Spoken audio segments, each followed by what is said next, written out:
العافية. شلونكم؟ شنو الأخبار؟ إن شاء الله بخير. شكو ماكو؟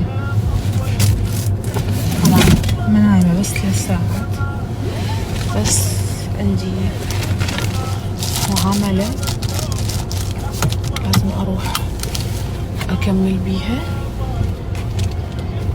أوكي، وراسي يوجعني بطريقة يعني مو طبيعية.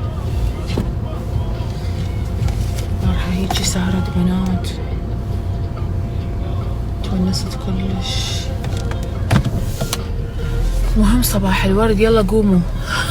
البارحة بنتي وحدة بنية اجتني كانت تقول لي رنين صار لك يومين ما قلتي لنا يلا قوموا. حاسبت لي.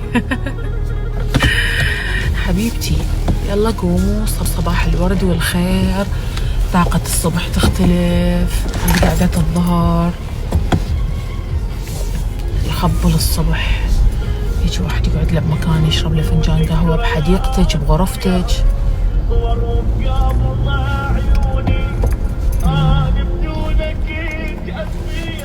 شلونك انت من دوني؟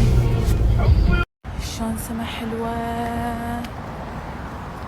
شلون جو يخبل. شوارع فارغة ماكو ولا نفر، الشارع كله بس أنا.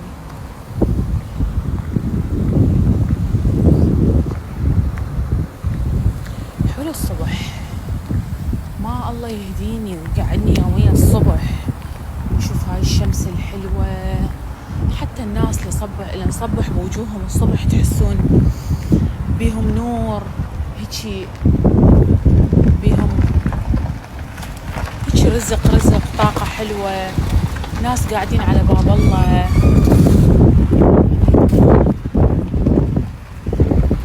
يلا أنا وصلت الحمد لله والشكر. شغلتي شوية سهلت، لا والله الحمد لله وايد سهلت، وما توقعت يعني هيك راح